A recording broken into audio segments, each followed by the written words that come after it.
Good afternoon.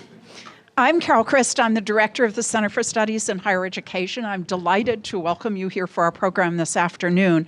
We're so lucky to have Pamela Brown here. Pamela Brown is a triple Berkeley product. She got Third time's the charm.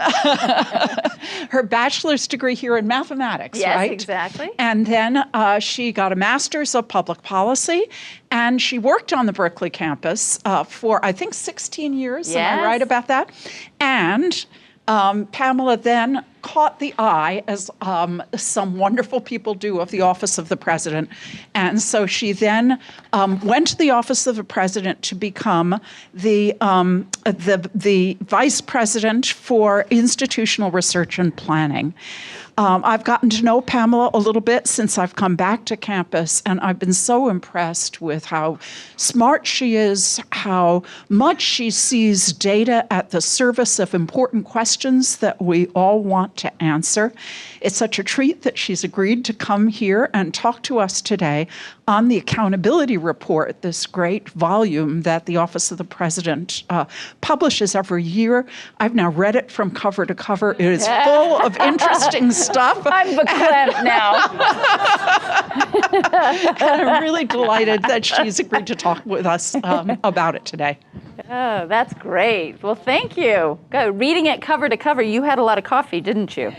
No, a long plane flight. Oh, yeah. Oh, yeah, I see. You had nowhere to go. All right, excellent. Well, thanks very much. I'm ecstatic to be here and back on the Berkeley campus. Watch this. This I'm going to start with. That looks really good. It's lovely to be here, and what a great day. It's nice for you to come inside because it looks really pretty outside.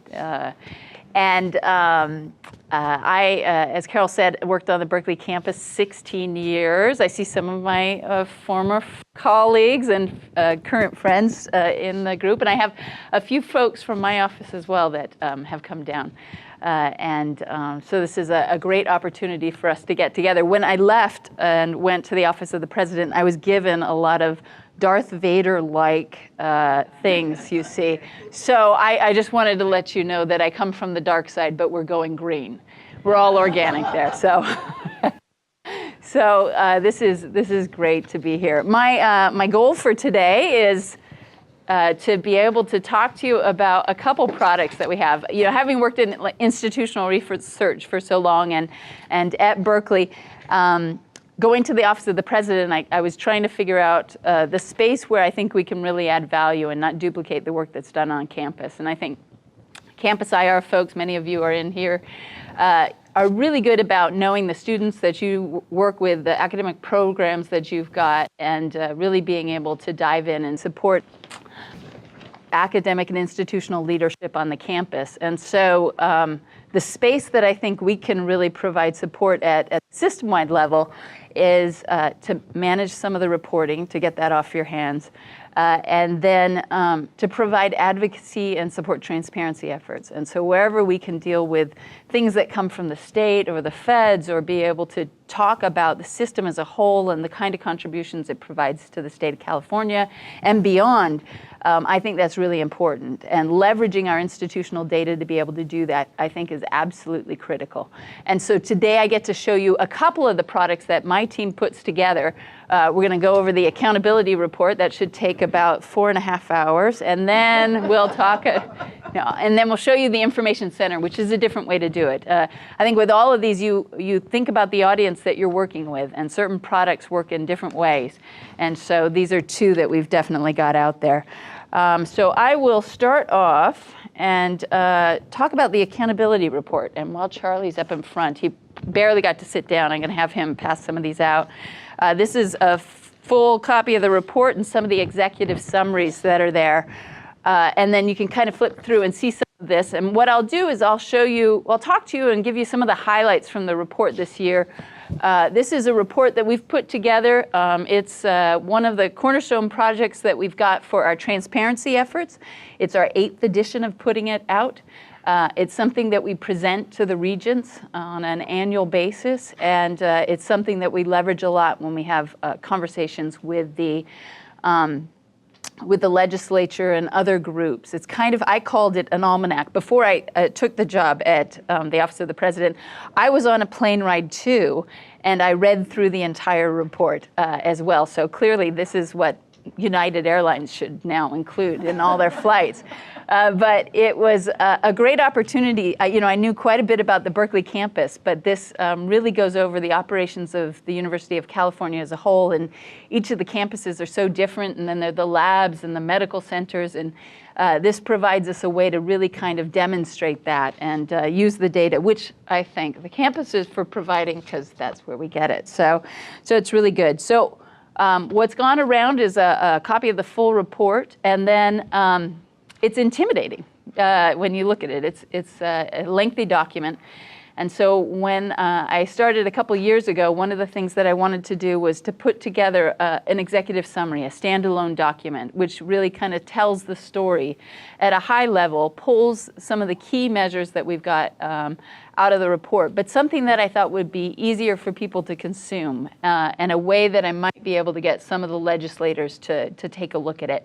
The big document, I think, works with legislative staff. That helps on that piece, but this one is a piece where I thought that would be a way where we could kind of get people to know the overall story and then go in and dive into the full report.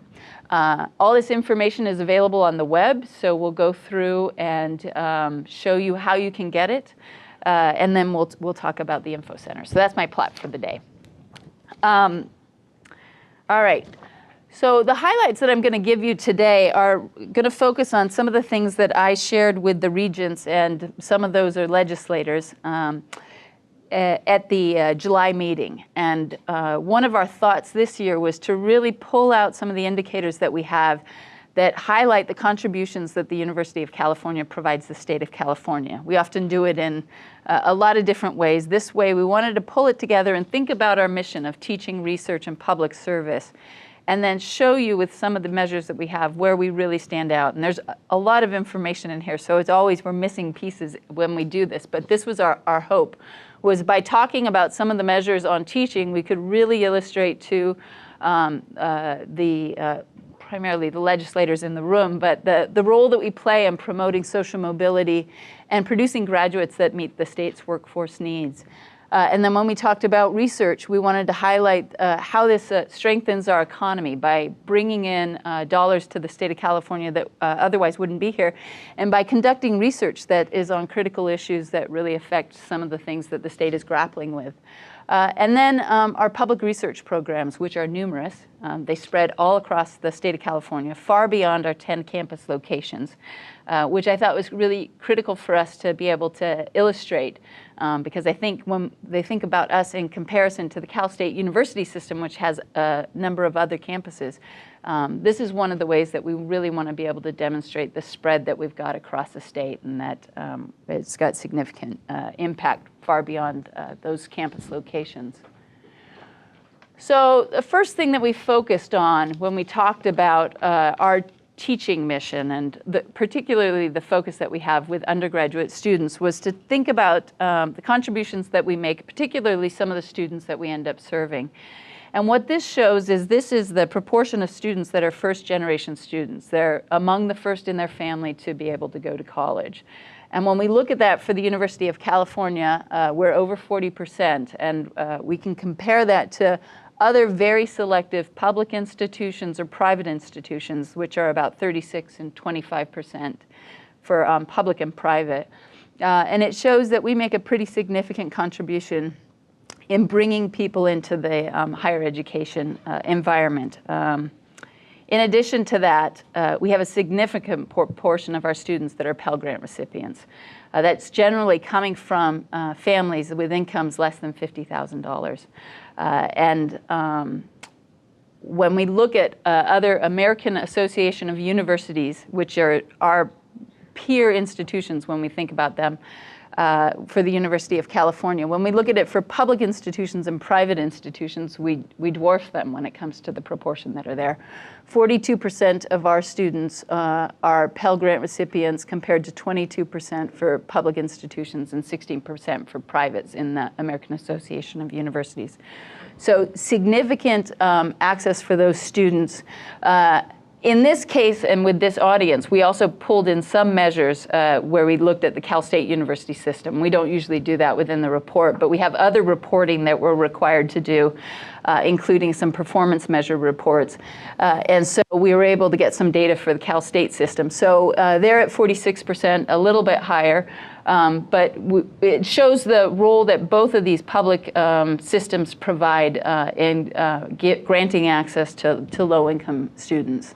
And that's pretty significant. In addition to the system-wide numbers that we've got there, we have 5 campuses, and the data in the report go into campus detail in many cases. 5 individual campuses that on their own enroll more Pell Grant recipients than the entire Ivy League combined. And so that's pretty significant. Those are Davis, Riverside, Los Angeles, San Diego, and Irvine.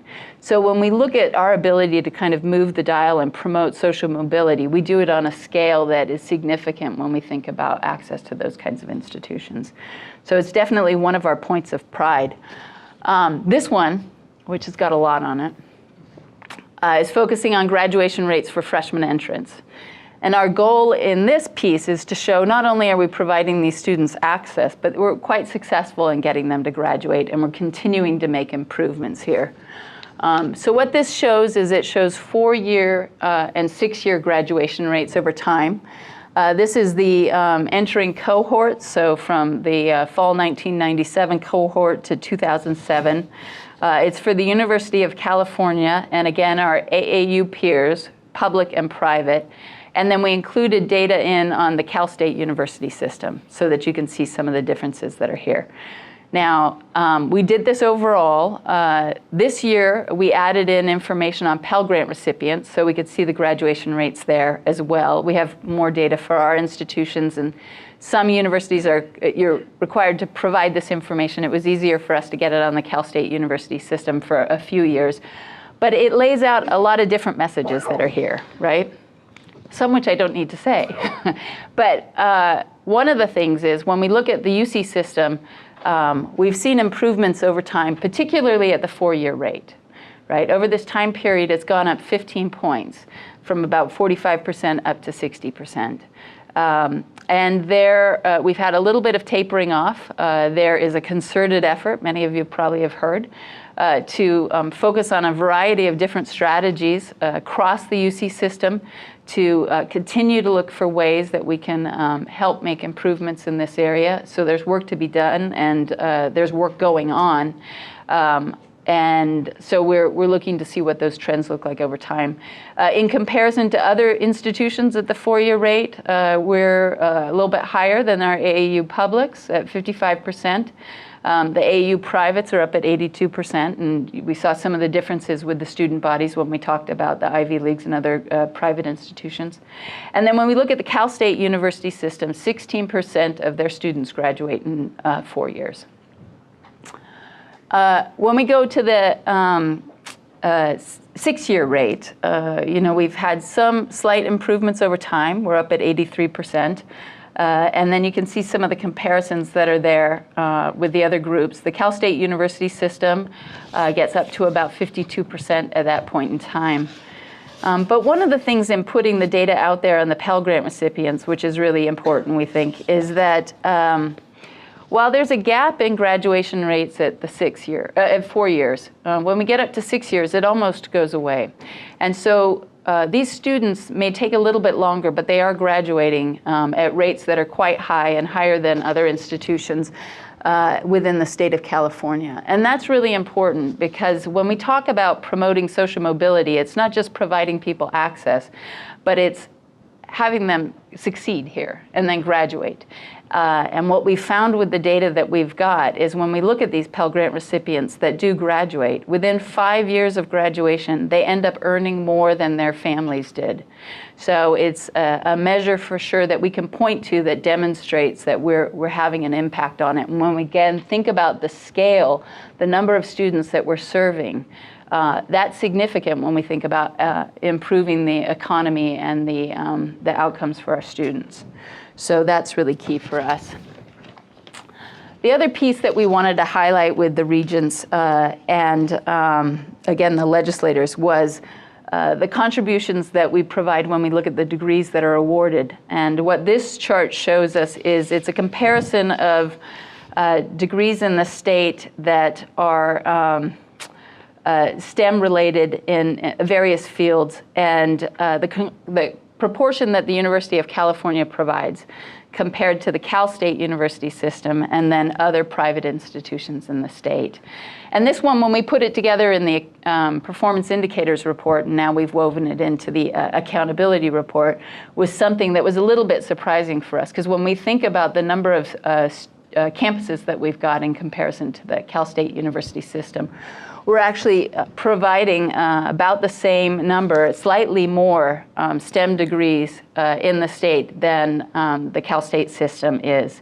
And particularly in fields of life sciences and physical sciences, about 60% of our undergraduate majors, or our total majors, that's undergraduate and graduate together, are in the life sciences, are awarded through the University of California.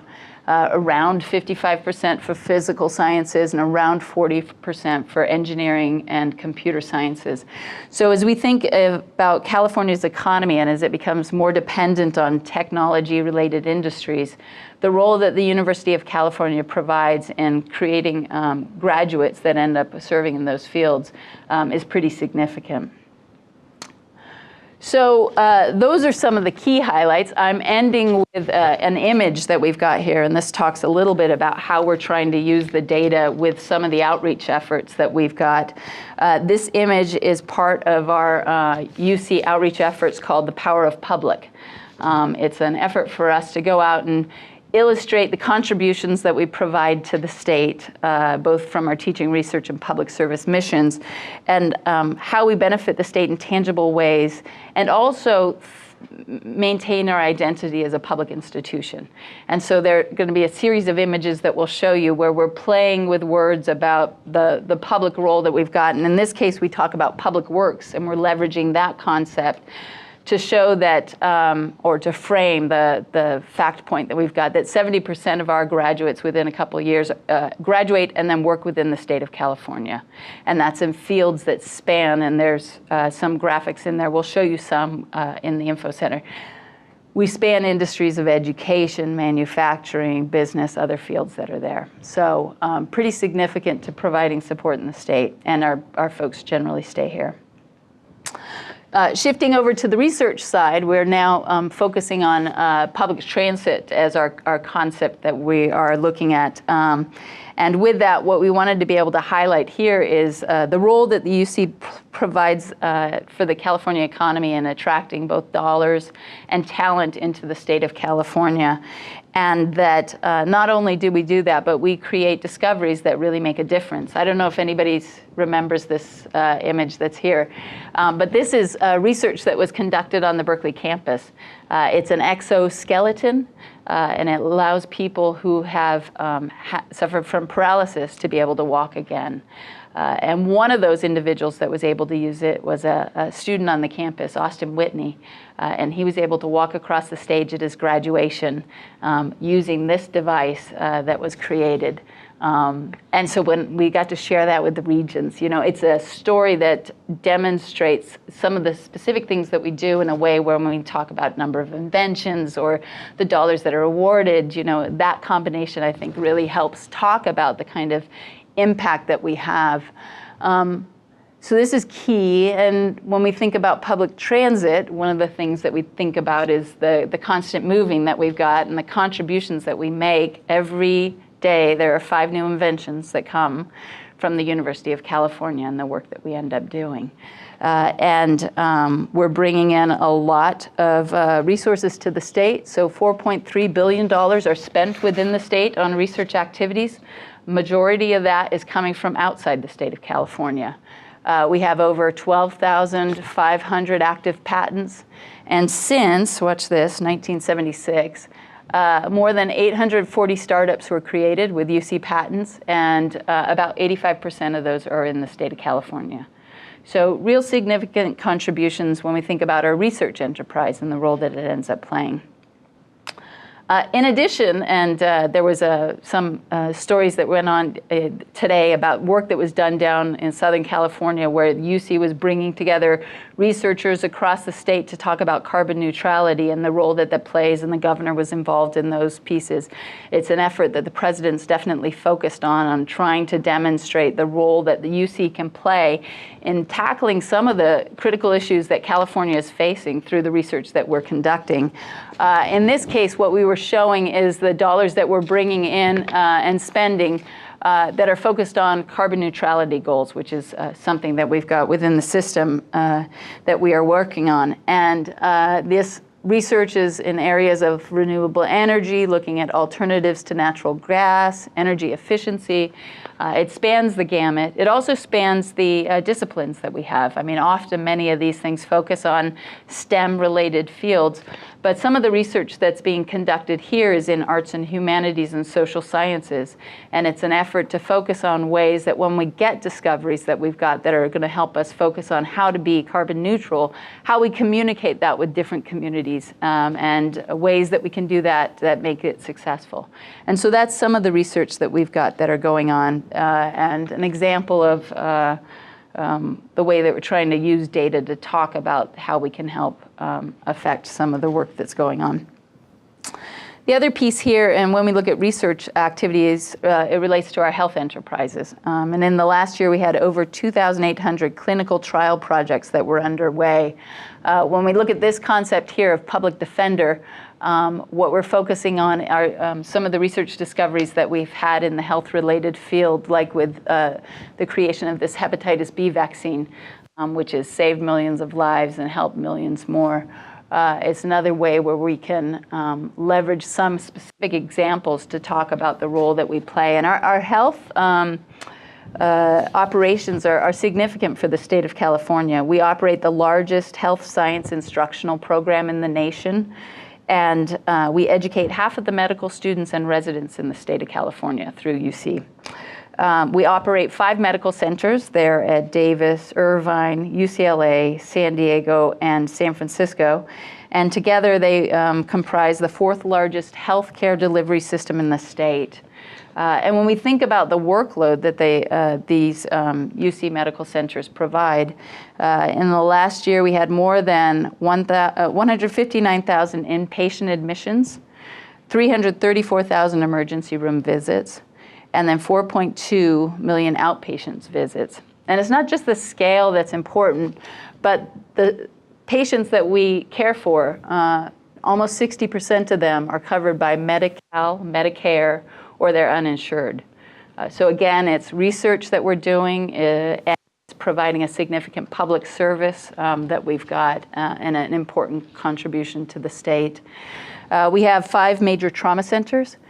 They provide half of the state's organ transplants and a quarter of the extensive burn care in California.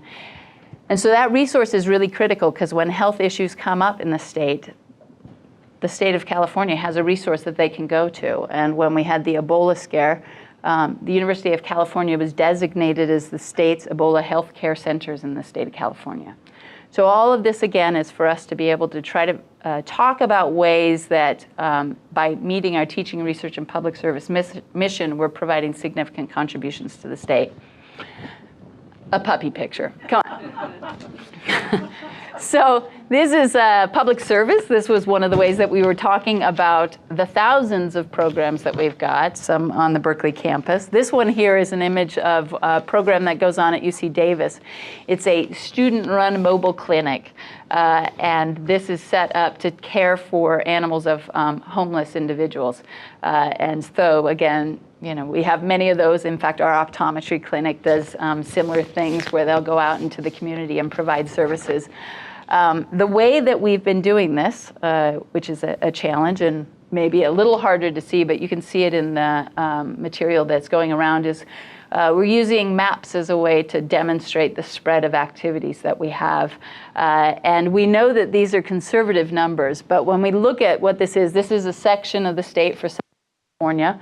The circles on the chart illustrate where we have campus locations, and the dots illustrate the spread of activities that we've got, along with the people that we employ and the alumni that we have. So when we think about the ag and natural resource centers, we've got 9 research and extension centers across the state and 57 cooperative extension offices in almost every county. Natural reserve systems, 39 sites and more than 750,000 acres. Our nutrition, our health, our teacher preparation. There are just thousands and thousands of programs. So we always present this as being illustrative, and there's a picture in there that shows the state of California and just a spread. And that's the goal. We know that this isn't even counting what we actually have, but by doing this, it's really a way for us to talk about what we've got. Now watch, this is where I go to the web and I cross my fingers because you never know. So what I want to be able to do here is to show you how we're providing this information. This is our public-facing website. It's for the University of California as a whole. It's a place where people can go when they want to get information about admissions or the latest news stories for the state. It's a place where you can get links to each of the individual campuses. And then down at the bottom here, we have a link to the accountability report. So this is where you can always go in to get this information. All of which is being passed around is available here on the website. And it goes through with all the chapters that we've got, and you can get a link to the executive summary. The table of contents gives you a sense of the spread of what we provide. So information on undergraduate admissions and enrollment, affordability and success, information on our graduate programs, our faculty and our staff. We have information about diversity of our population, so our faculty, students, and staff. Teaching and learning, so some of the examples of how we're providing instruction, and then our research activities. And then we get down to public service, the health enterprises, university finances and private giving, capital programs, honors, and then we have a lovely, which I'm sure, Carol, you enjoyed, the data methodology section with definitions. It's thrilling. It's good stuff. So all of that information is available. So when people say that we're not transparent, we point them here. And then we say, what do you want to know? And let's start here, and then we'll see what we're not answering from there. So there's a lot of it, and the president is excited about this. She's like, who says we can't find anything about UC? I'll show them. So, which is great. The full reports can be downloaded off of the web, so you can do that. And then we've got old reports that are in there. So it's a wealth of information across the system. And it's been a pretty successful way for us to demonstrate transparency, but also provide a source that everyone can go to, and we can talk some of the same initial numbers, and then we can dive into it and work with our campus colleagues to do that. One of the things that is a challenge with these pieces is that, when you have a report like that, you're stuck to what the data is on the page, right? And so you can usually answer an initial question, but then people will have more that they want to get answers to. And so one of the things that we wanted to be able to do, again, thinking about different audiences and what ways that we can communicate, is we've created an interactive website called the Information Center.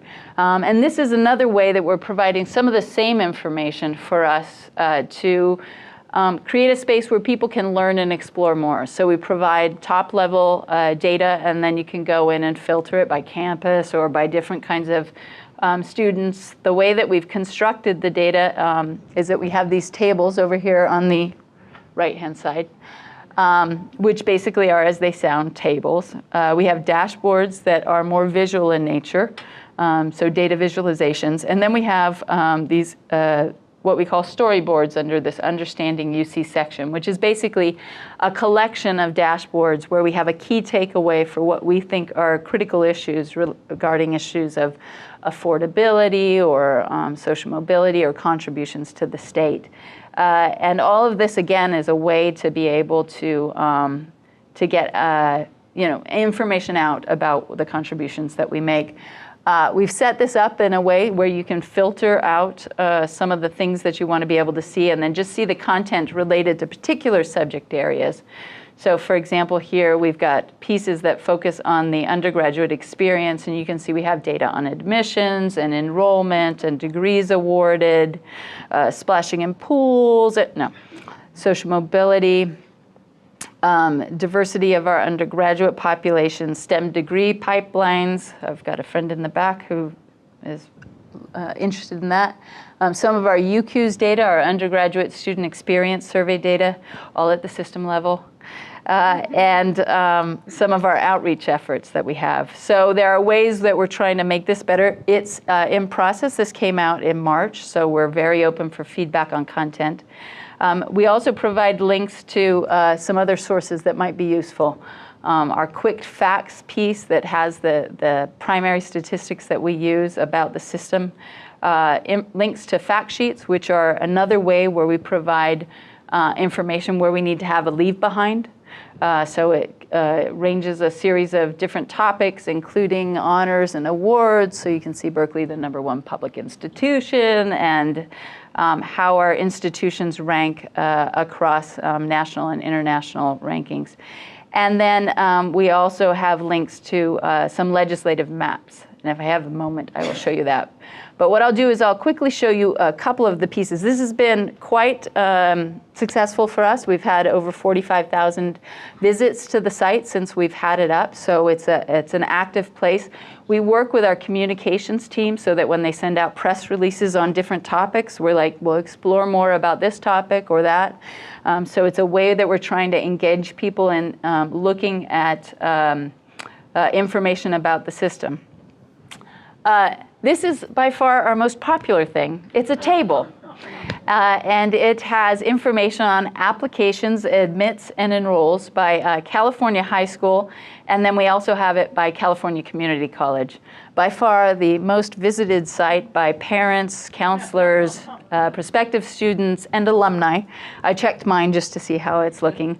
And you can get this data for the system and for each of the campuses. So it's been a significant workload relief for a lot of our campuses and a lot of my staff that have to do this kind of reporting for one-offs that come in.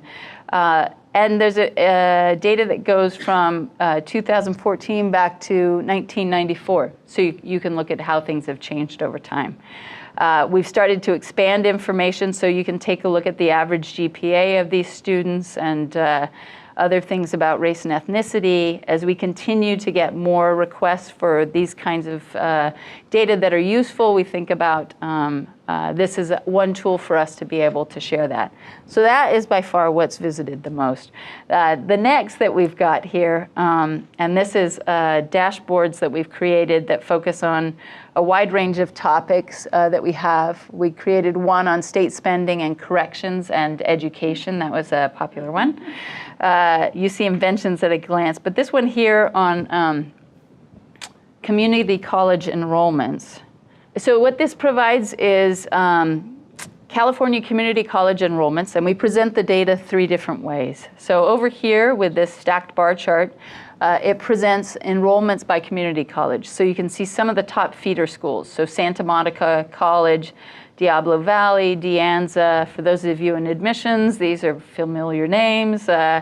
We also present the data by campus. So you can look for fall 2014, the number of community college students that went to each of the campuses. And then we present it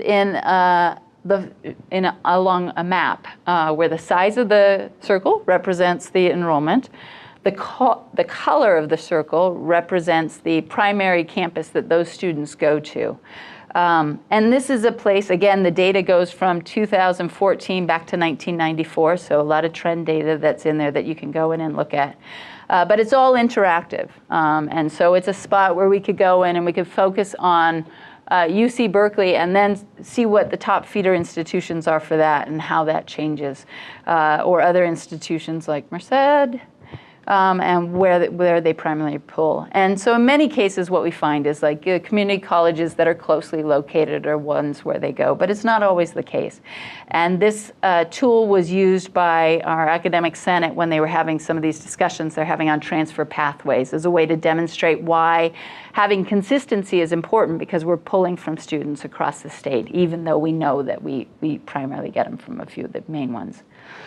So that's another piece that we've got in here that demonstrates what we're trying to do in the dashboard section. The last one I'll show you is one of the storyboards that we've got.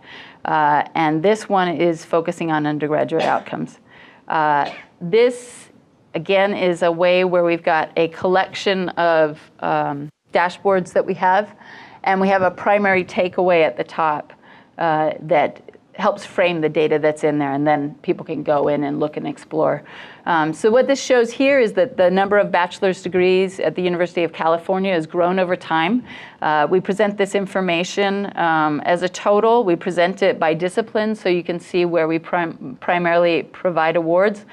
You can look at the data by campus, and so you can look at some of the changes that have occurred over time, and what it looks like for Berkeley versus what it looks like for Merced, and it just gives us a way to present that information. Degrees awarded used to be the primary way that we would talk about outcomes. That was the contribution that we'd end up making, and with some of the challenges we've got with data, it was one of our better sources.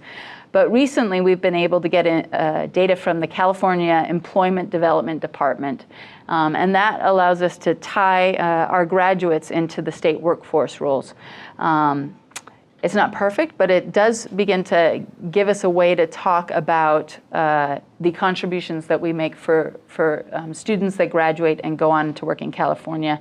This one here, which we pointed out in the accountability report, shows within 2 years, about 70%, this is the yellow line that we've got here, of our graduates match this data source, which isn't an employment rate in the state, but it shows at least we know those ones are the ones that are ending up working in the state. We can look at it by residency, so we can look at how that varies for California residents or what it looks like for domestic non-residents. So within that, we have about 50% that stay within the state of California.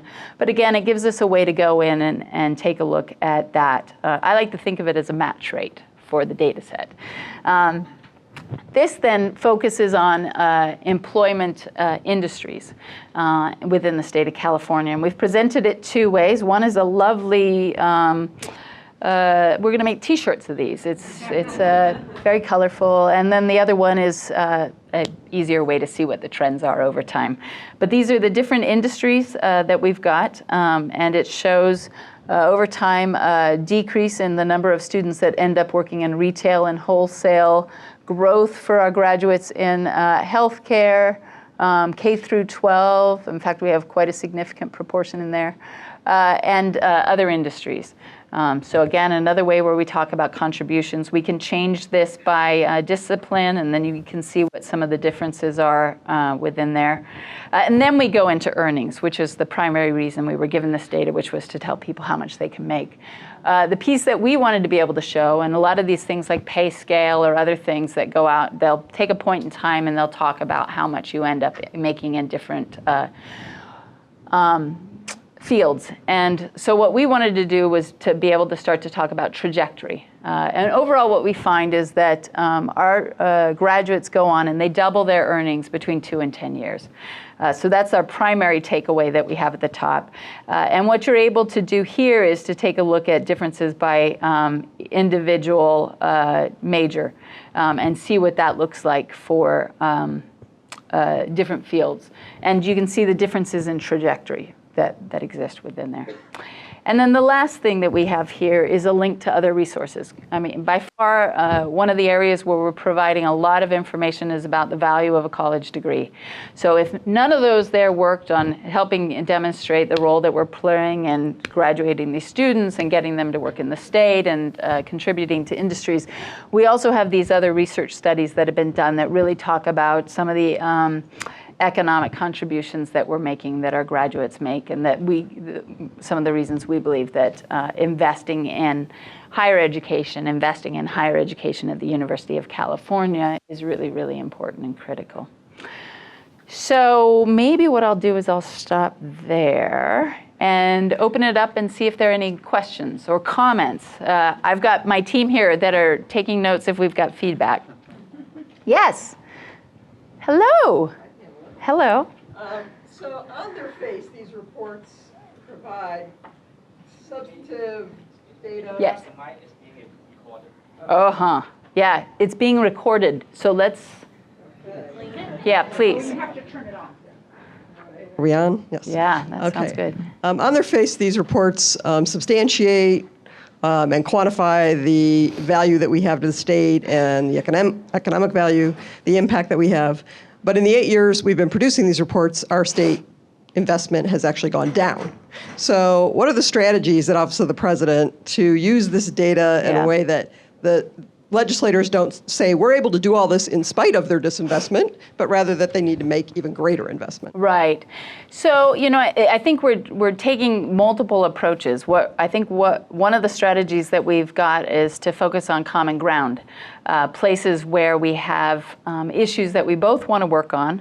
So one example that we've got, again, was that conference that occurred yesterday down in Southern California, focusing on climate change and the role that UC research is providing. We invited the governor's office to participate in that discussion. And part of that is a way where we can really work with them and partner with them and demonstrate how the University of California can be an asset. So we are using that as one of the strategies that we've got. We were buddies with the state of California over the last year, providing them a significant amount of information about the University of California. And we have a significant amount of work where we're going to be leveraging specific things that UC campuses are doing across the system now to try to continue to make some of the improvements that we have. But you know, it's the conversation that we have. We do it several different ways. We use several different tools. Part of what our hope in providing this kind of information is that sometimes the University of California advocating for the University of California isn't as strong as when groups like the Campaign for College Opportunity or Public Policy Institute of California go out and advocate for the role. I mean, PPIC has been talking about the need for 1 million bachelor's degrees, and giving them access to this site and this kind of information is a way that we're hoping they're going to leverage it and infuse this in the research to say, look at the graduation rates that you've got if you want to think about bang for the buck. So we are thinking about different ways and for sure getting more and more information out there so that parents and students and you know, outside groups can have the same kind of conversations that we've been having with the state. And our hope is in liberating the data, that we have a lot of different voices out there that are talking about it. And I think we're starting to see some shifts, and I'm hopeful for the future. Hope is my middle name, though. Thank you.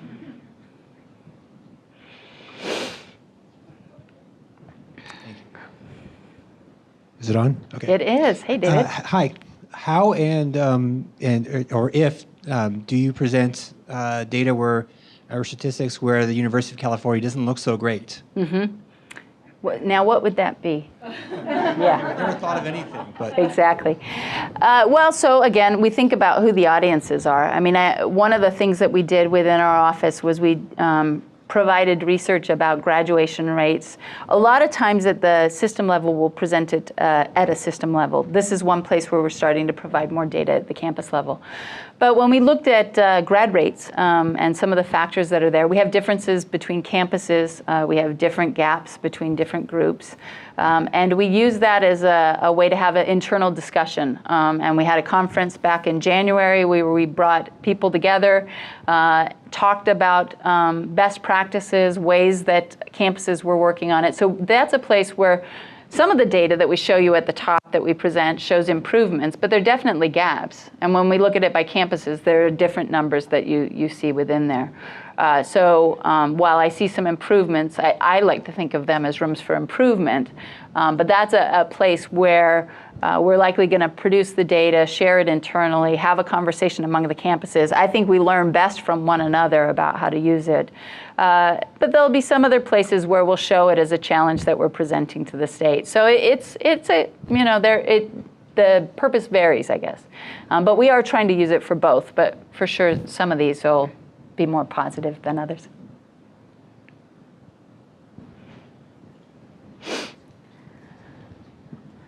Hi. Hey.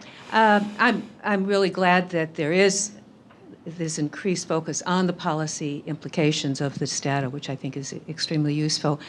And I'm wondering if there are additional areas that you feel you hope you will get into, or worries about misunderstanding of the data. Yeah. And as you were talking, a couple of things came to my mind. These are long-standing issues.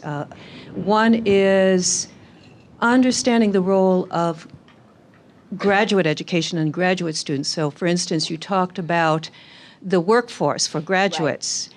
And I assume, unless you've taken them out, those are only people with bachelor's degrees, but large segments of our students go on for graduate degrees. So it's not a problem that they're not right in the workforce. They're continuing their education. So that's one area. And the other is arts and humanities. We have so much wonderful focus on STEM. Yeah. But how do we, ongoing challenge, how do we get attention of legislators and other policymakers to the value of humanities and arts and non-STEM? Yeah. So we do present some information in the accountability report that talks about graduate education and the contributions it provides into the state.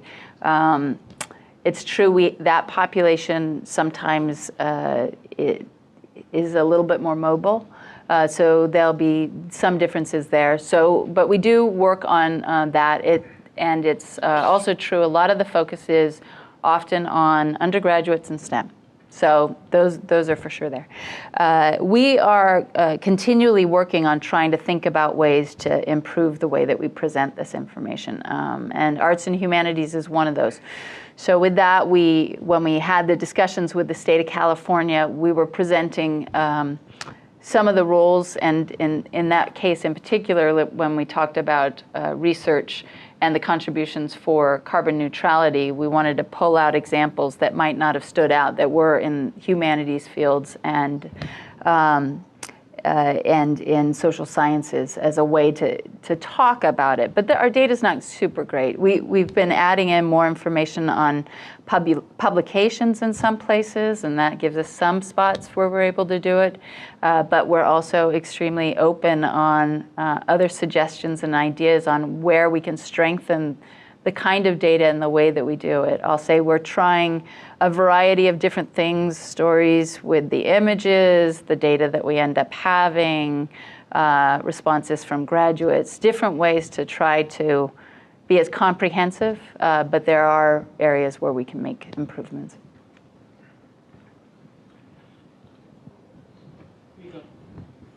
Oh, thanks. The accountability report was started by President Yudof during his administration. What kinds of changes has President Napolitano instituted and implemented, both in terms of the content of the report and in terms of the usability of it? Yeah. So I think the Information Center is one example. I mean, it's great to give the president any data. She uses it. In fact, I was at a talk that she gave with the public policy school, and I was checking off the stats that she used. And so she leverages this, and she uses this as part of her effort to demonstrate when there are stories out there that we're not being transparent, that we are. She thinks the report is extensive. I tried to frame it like Goldfinch, and that didn't work. So then we talked about different ways that we could get this information out. And I think it is thinking about audiences and ways to communicate information. The executive summary is one way where we tried to take some of the real key takeaways so that you'd have an overarching story that would talk about the depth and breadth of the system. So that's one place. And then the info center is another way that we're doing it. I would say having that as a resource, one of the biggest things that the president is pushing is to try to get consistency. And so for us to be able to use that as the first place that media relations goes, that others in the office go, that the speechwriters go, is at least allowing us to focus on what the story is instead of why is this number different. So those might be some of the things that are in there, which demonstrate some use that is out there. She is very interested in content. And so it's very lucky for us that we've got it, and and that we're able to provide it. And there are places where she's pressing us to try to get better and better data. And I think research is one area that we're looking at, other options that give her a way to really talk about the impact that we have beyond just expenditures and awards. So I see Mark in the back too. I know he's been raising his hand for a bit. I yield. And then we go back to Amber. I know. No. Oh, no. Oh, no, Amber time. Pamela, I want to go back to the first question you got and press just a little bit. If I were a politician listening to your presentation, I would conclude that the last thing we want to do is raise tuition in the UC system, because we're doing such a great job and we have all of these students from disadvantaged backgrounds and we don't want to hurt them. But the story that you and Chancellor Bergeneau and company let us all know about for a long time was that the return to aid system in UC is such that tuition's effectively a soak the rich policy and holding tuition without increases hurts the quality of education for lower income students, while raising tuition basically allows the families who are easily able to afford higher tuition to help pay for it. And I didn't see a slide that addresses that, and it's an important story that our governor doesn't seem to understand. And it seems to be a hard sell, but it's discouraging because it's, ultimately, indefinite freeze on tuition damages the very students that these people think they're trying to help by freezing tuition. Where is that story? Right. Well, so this is one piece of the story that we talk about. And so this is the focus that we've got, just to make sure I'm going to hit this right, about the importance of tuition and what that does to providing us expanded access. So this one here, this is the affordability storyboard that we've got. And what we've basically done is gone through to talk about sticker price or total cost, and then what net cost looks like, and how that varies by different income groups, family income groups. And so what you can see is over this period of time, even when tuition had gone up, the cost for undergraduates at the lower income level has actually gone down, right? And we're starting to look at some of the middle income family groups as an area that we want to be able to look at. What we've been able to work out with the governor's office is that while tuition is going to remain flat for the next couple of years, we're going to build in predictable increases over time. And so that is definitely part of the work that we've done and part of the agreement that was made when we had the budget negotiations this year. It was just a very hot political topic for sure last year. And so the focus is for the next two to keep that flat. But this was part of the data that we wanted to be able to show, that as we were increasing the tuition over this time period, which was definitely going on, this was the effect that it had. And when we think about our lower income students, those were not the ones that were ending up paying more. So that's for sure one of the ways that we're doing it. And then we go in and we talk about what debt levels look like, and we're keeping an eye on that. But that's one part of the way that we're trying to tell that story. I just wanted to thank you. Our local team has benefited greatly from sending the media to the info center. Just go to the info center. Don't bug us. Oh, I like that. It's awesome.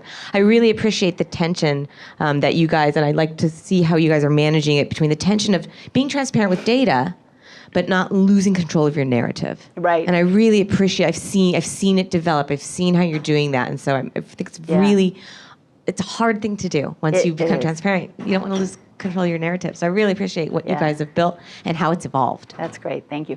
And this is like an open conversation, right? We're a public institution. Our group wants to be able, if you think of ways, other things that we could do that would improve the way that we tell the story that we've got, we'd be very, very interested in hearing that.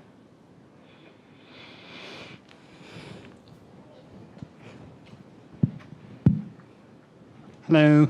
Hello. How are you?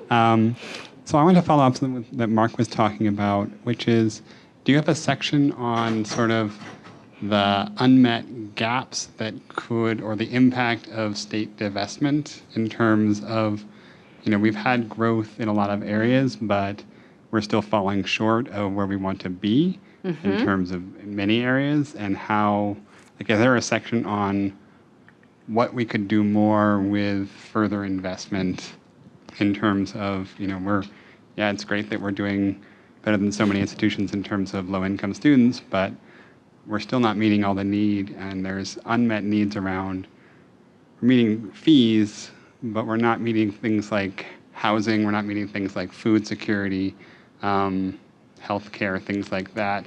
Are there ways that we can use this to push for the places where we're not doing as well as we want to be, but part of that is because we don't have support, either because of explicit legislation like, say, Prop 209, or because of divestment in terms of state funding? So some of that information that we provide is often in some of the topic briefs that we end up sharing, and we haven't necessarily integrated all of that in here. One of the things that we've put in the report in that same storyboard was information about debt levels and the % of students that are having to borrow. And so we're starting to see a little bit of an uptick there. When we look at our graduate programs and our graduate students, and we look at the increasing debt level that they have in some areas, those are going up. And so we're trying to have a conversation with them about some of the costs that are in there and need to provide additional support. So I'll say we did a lot of work last year presenting information that showed state disinvestment and showed increases in high school graduates. We also did it where we showed what the Department of Finance projected, which every year they projected that it was going down, and every year it went up. And so we created a graphic which showed a series, 10 series, and one on top of one another that showed Department of Finance says it's going down, down, down, down. Every year it goes up, up, up, up.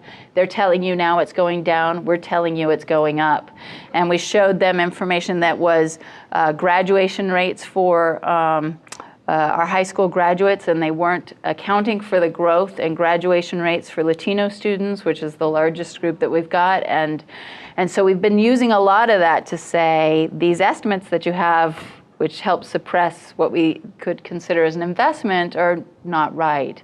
And so that's one way where we're talking about there's capacity and need out there, and without the enrollment support, we could provide more support for these students if we could do it. And then we've tried other ways to talk about disinvestment and some of the effects about, again, individual students and the costs that they've got or the debt levels.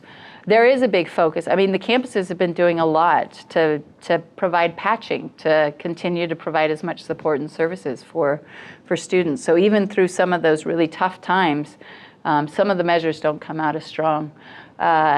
So I'll say we've we've shared data, not necessarily in this format, as a way to talk about some of the effects that are there and the capacity and need.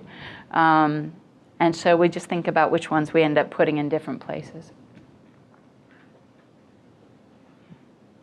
Hi, thank you. This is great information and looking forward to reviewing it.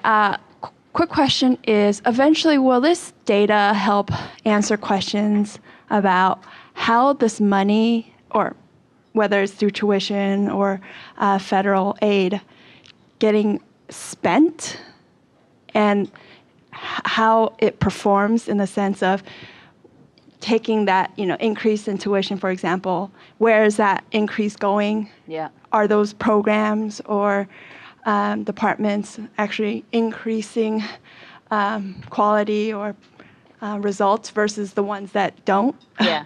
That'd be interesting. Yeah, so it's, our data systems are challenging at times. And so the financial systems, I've got Jim here, those are challenging for us to be able to show these funds are coming in and this is exactly where they're going. And in fact, university fund accounting is amazingly complicated, and it makes it even more complicated for folks on the campus to spend funds that way. And I know there's a push to try to consolidate funds quite a bit and give more flexibility for funding. So it's actually often a challenge, though some would think it would be really easy for us to say, you've increased your student tuition by this amount, exactly where did those dollars go? Because it comes in to a general fund and then it gets spent out on a variety of places. But we do go through and we work with our campuses to try to pull that information out. So at a system level, it's not easy for us to do it in a way where I think we can really tell the kind of story that we need to be able to tell, which would be, specifically what programs were getting a bump or not. We get the accounts and the funds, and it's just not as useful a story, though we are often asked about that. And so that's one of the places where we end up partnering with campus financial offices and piecing together information and then trying to take the data that we've got to talk about it in a way that's better.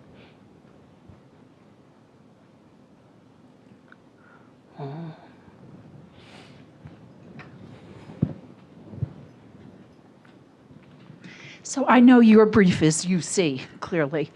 But the genius of the master plan is the symbiosis among the different elements of higher education in California. And some of the most interesting questions are intersegmental questions. Right. And I wonder whether you could talk about how we might get better data to answer some of those questions. That's a hypothetical, isn't it? So, we used to have CPEC, which was an organization that collected all this information and allowed that kind of data source to exist that would provide that kind of review. The governor vetoed funding for that. And then the segment offices came together with the K through 12 group and also the group on alumni, the California Employment Database group, to try to work to construct something that would do that. That didn't work, in part trying to figure out where it would be housed and all of that. And so instead we set up an agreement that we would share data across the system, and we've done that. So when we were doing the budget negotiations over the last year, we worked with the California community colleges and the Cal State University on projections. And we shared the projections that we had on what we saw for high school graduates based off of the data that we could provide. We tried to look at what that would mean for capacity at the different institutions. But it's definitely on an ad hoc basis. So I know we are working on some efforts to think about what it would take to reconstitute that and run it in a different way. And so that's additional work that we're looking at and what that would take to do it. But I know there are groups that are interested in that. It would help us talk about the need for the state as a whole. And so it is really thinking about what it would take to be able to do it, where it would get housed, and all those good things. Well, let's thank Pamela and